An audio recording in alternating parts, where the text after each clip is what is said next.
Thank you. Whoa.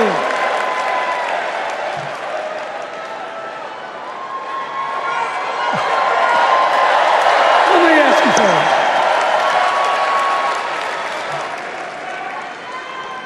After the last 2 days,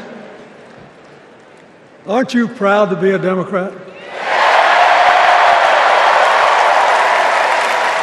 And I am very grateful to the Republicans and independents that have joined us, have been up here on the stage. And I hope they feel better about it now. Because I've seen all these things that even I have to be reminded of from time to time when I get my spirits down. I love seeing the Obamas here. I love seeing President Biden. And I thought Hillary gave a great speech, too. And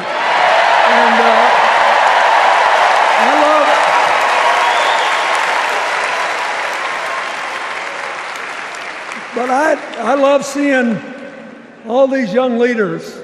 A bunch of them are coming up after me.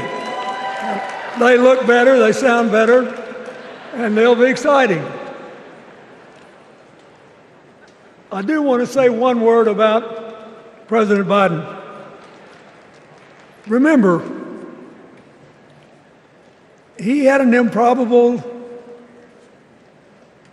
turn that made him president. And we were in the middle of a pandemic and an economic crash.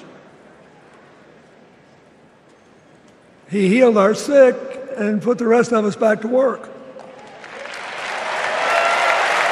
And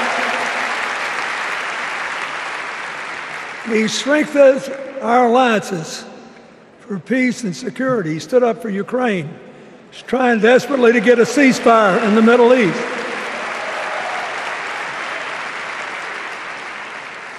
And then he did something that's really hard for a politician to do. He voluntarily gave up political power. And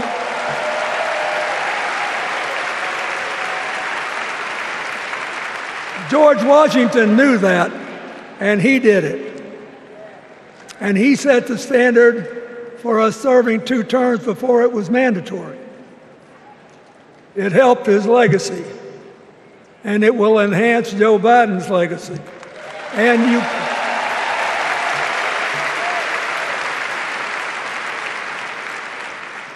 And it's a stark contrast to what goes on in the other party. So I want to thank him for his courage, compassion, his class, his service, his sacrifice.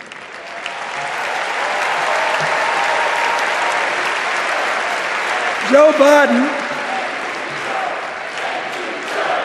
thank you. And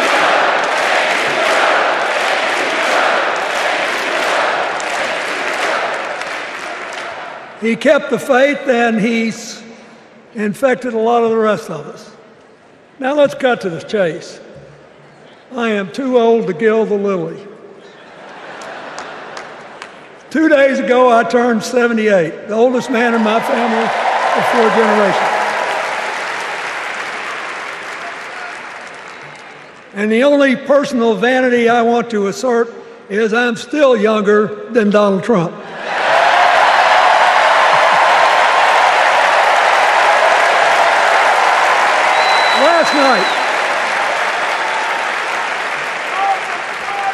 Last night, in what I thought was a very moving series of episodes, we nominated Kamala Harris and Tim Walz. And just think about that. 2 leaders with all-American but still improbable life stories. It could only happen here. Their careers, after all, started in community courtrooms and classrooms. 2 leaders who spent a lifetime getting the good job done. Now, one of the things that I've noticed over my increasingly long life, is that a presidential election is unique in several ways. First of all, it's the greatest job interview for the greatest job in the world. Secondly, the Constitution says we, the people, get to do the hiring. And the third thing is that every 4 years, we get to change the requirements for the job. So here's what I'm thinking, because I try to apply this in every election. Will this president take us backward or forward? Will this president give our kids a brighter future? Depends. Will this president bring us together or tear us apart? Will the president increase the peace, security, and stability and freedom that we enjoy and extend it to others as we can? We, the people, we have to make a decision about these kind of questions. And every 4 years, it's a little different because the people come at the candidates, and they say, as they're saying now, here are our problems, solve them. Here are our opportunities, seize them. Here are our fears, ease them. Here are our dreams, help them come true.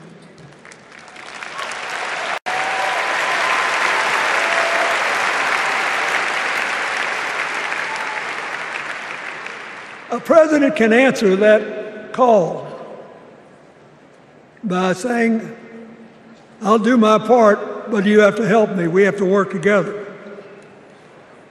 Or you can dodge what needs to be done by dividing, distracting, and diverting us. So in 2024, we got a pretty clear choice, it seems to me. Kamala Harris for the people,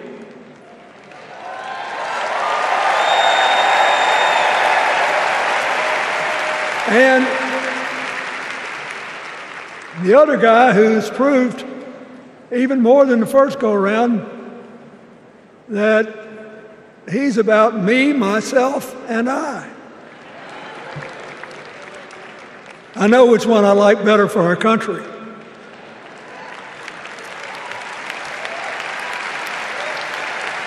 Kamala Harris will work to solve our problems, seize our opportunities, ease our fears, and make sure every single American, however they vote, has a chance to chase their dreams.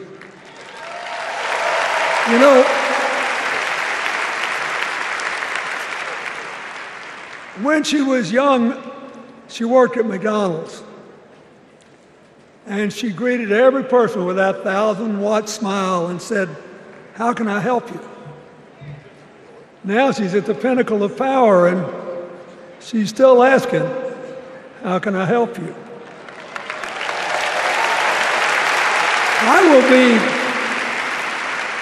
I'll be so happy when she actually enters the White House as president, because she will break my record as the president who spent the most time at McDonald's.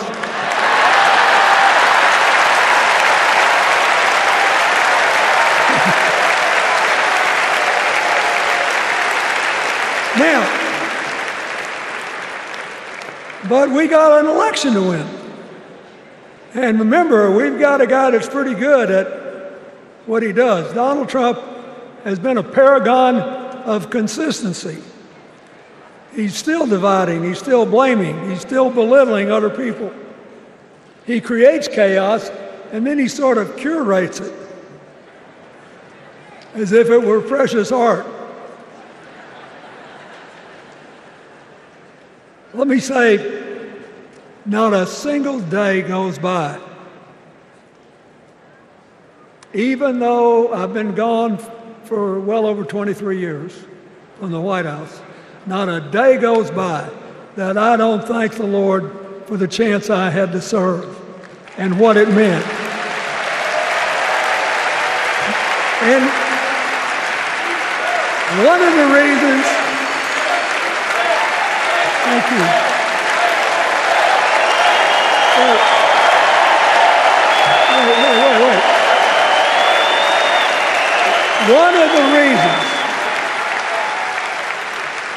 One of the reasons I love the job so much is that in the toughest times, even on the darkest days, if you tried hard enough, there was always something good you could do for somebody else. Now, some days that's not easy to do. You've got to deal with all these emergencies, or there's something going on here, there, or yonder. But Kamala Harris is the only candidate in this race who has the vision, the experience, the temperament, the will, and yes, the sheer joy to get something done.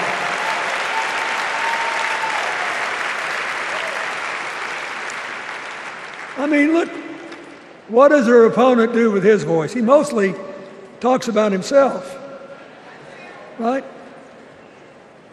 So the next time you hear him, don't count the lies. Count the eyes.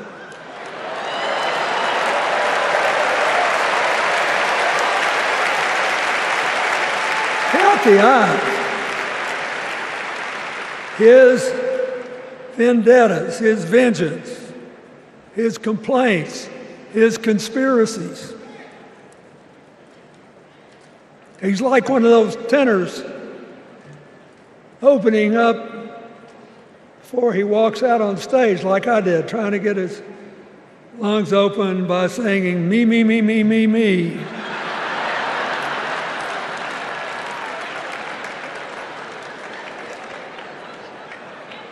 When Kamala Harris is president, every day will begin with you, you, you, you.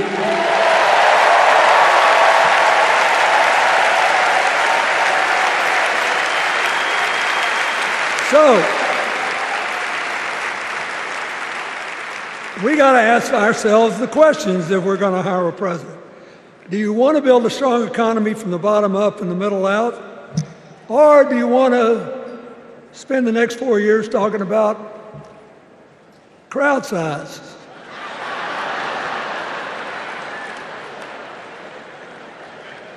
You're going to have a hard time believing this, but so help me, I triple-checked it. Since the end of the Cold War in 1989, America has created about 51 million new jobs.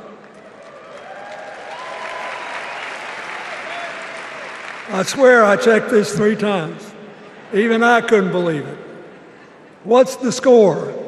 Democrats 50, Republicans 1.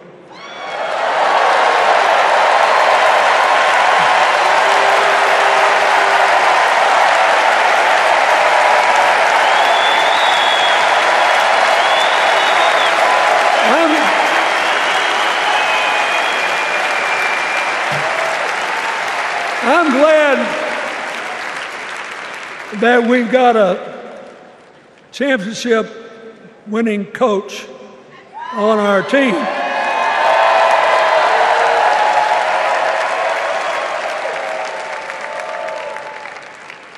But even the most limited of us in what we know about football or any other sport knows that if you're got 50 and the other side's got 1, you're ahead.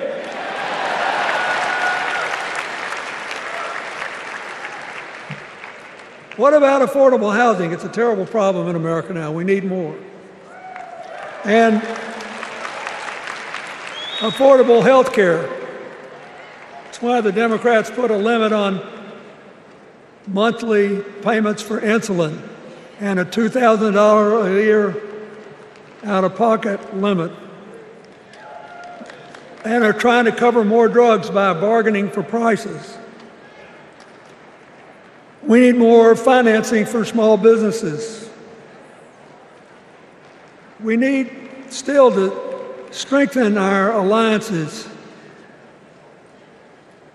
I almost croaked in the first debate of this election season when President Trump said nobody respected America anymore like they did when he was president. Wait. And with a straight face. Look, you got to give him. He's a good actor. With a straight face, he cited as evidence of the respect that existed for us when he was there the presidents of North Korea and Russia.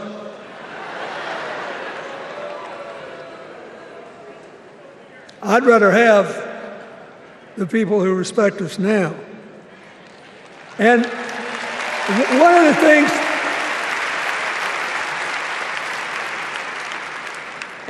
is when you send a signal to the other countries, you want them to know whether they agree with you or not, at least that you're on the level. Here's where you are and what you believe. What are they supposed to make to these endless tributes to the late, great Hannibal Lecter?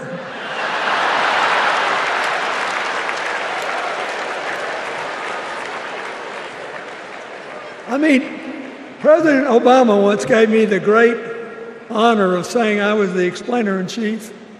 Folks, I've thought about it, and I don't know what to say.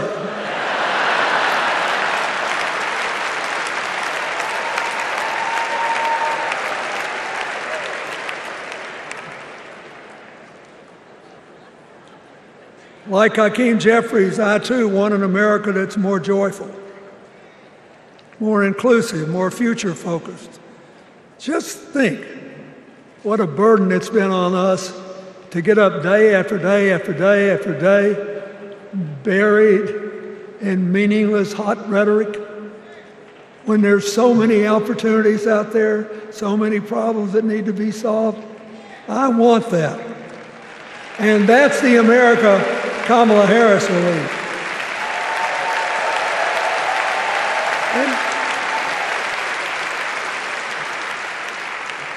She's already made her first presidential decision, and she knocked it out of the park when she asked Governor Tim Walz to be her nominee for vice president.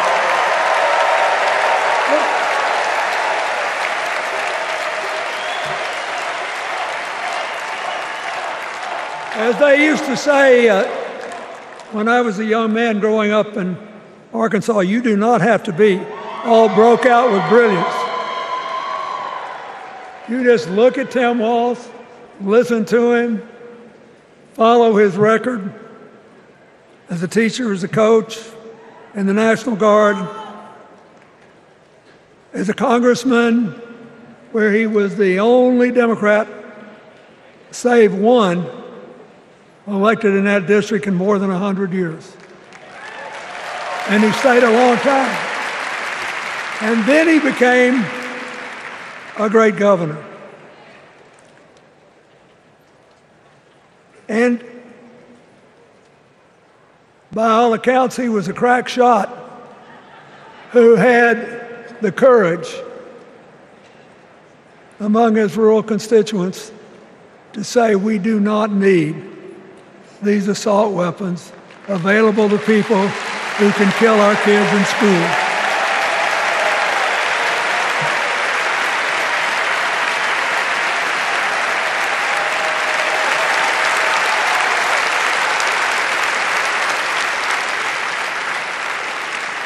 So, armed with her first decision, Kamala Harris confronts an interesting dilemma. we're going to walk out of here feeling pretty good, I think. We've got energy, we are happy, we feel like a load's off our shoulders. And we know we're just being asked to fight the same fight that the forces of progress have had to fight for 250 years. In the face of stiff and often violent opposition, we have to find a way to go forward together, where we the people make our union more perfect. So that's a good thing. How could we possibly lose?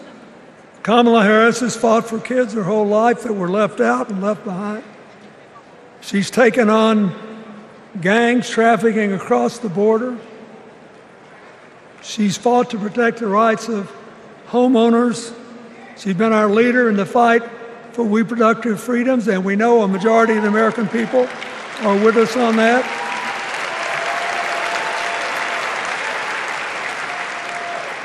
And she's gained an invaluable amount of experience as vice president, advancing our values and interests around the world. She's already said she's going to work really hard to make sure that no American working full-time lives in poverty or has to worry about their children living in poverty. He says that we got to make home ownership an achievable dream for everyone, not just a privilege.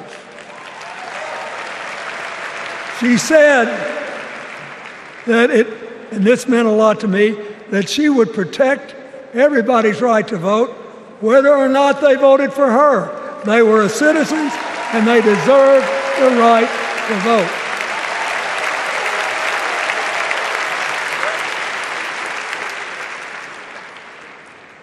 The other day, her opponent implied that as his people voted one more time, they'd be able to rig it from now on and they wouldn't have to vote again.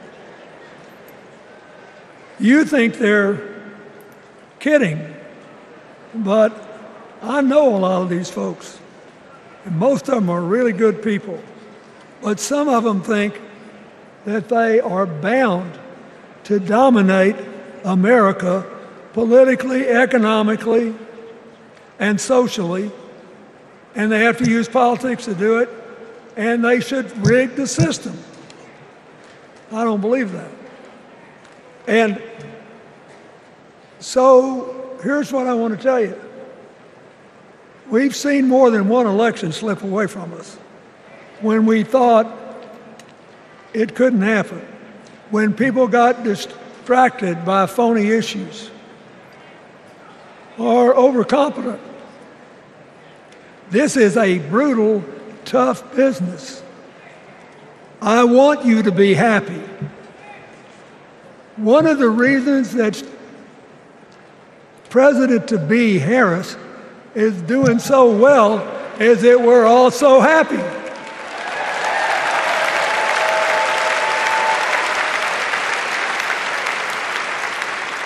But you should never underestimate your adversary. And these people are really good at distracting us, at triggering doubt, at triggering buyer's remorse.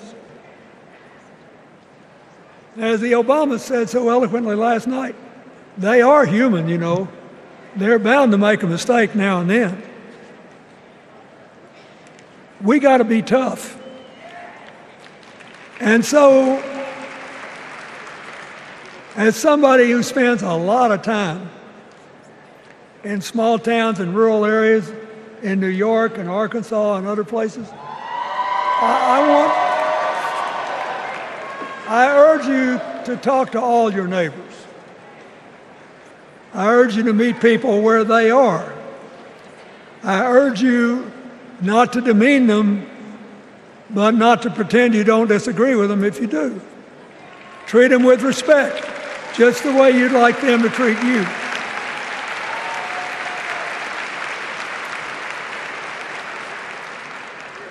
ask for their help, and then follow our leader, Kamala, and ask them, how can I help you?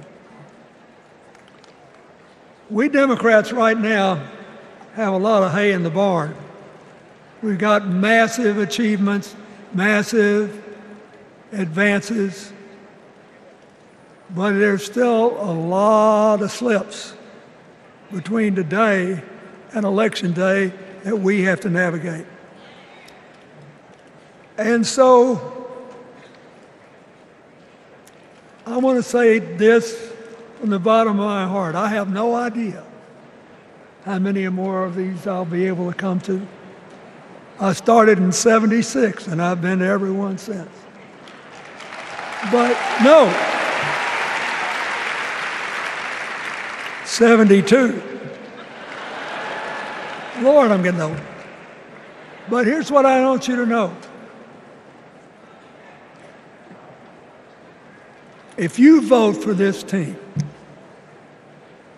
if you can get them elected and let them bring in this breath of fresh air,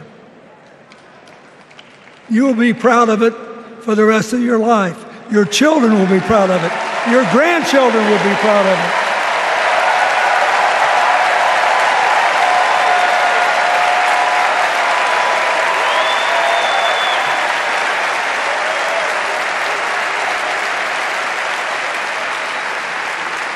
Take it from a man who once had the honor to be called in this convention the man from hope. We need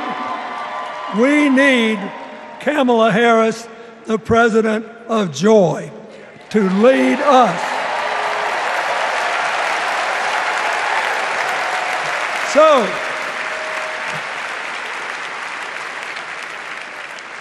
I'll be doing my part, you do yours.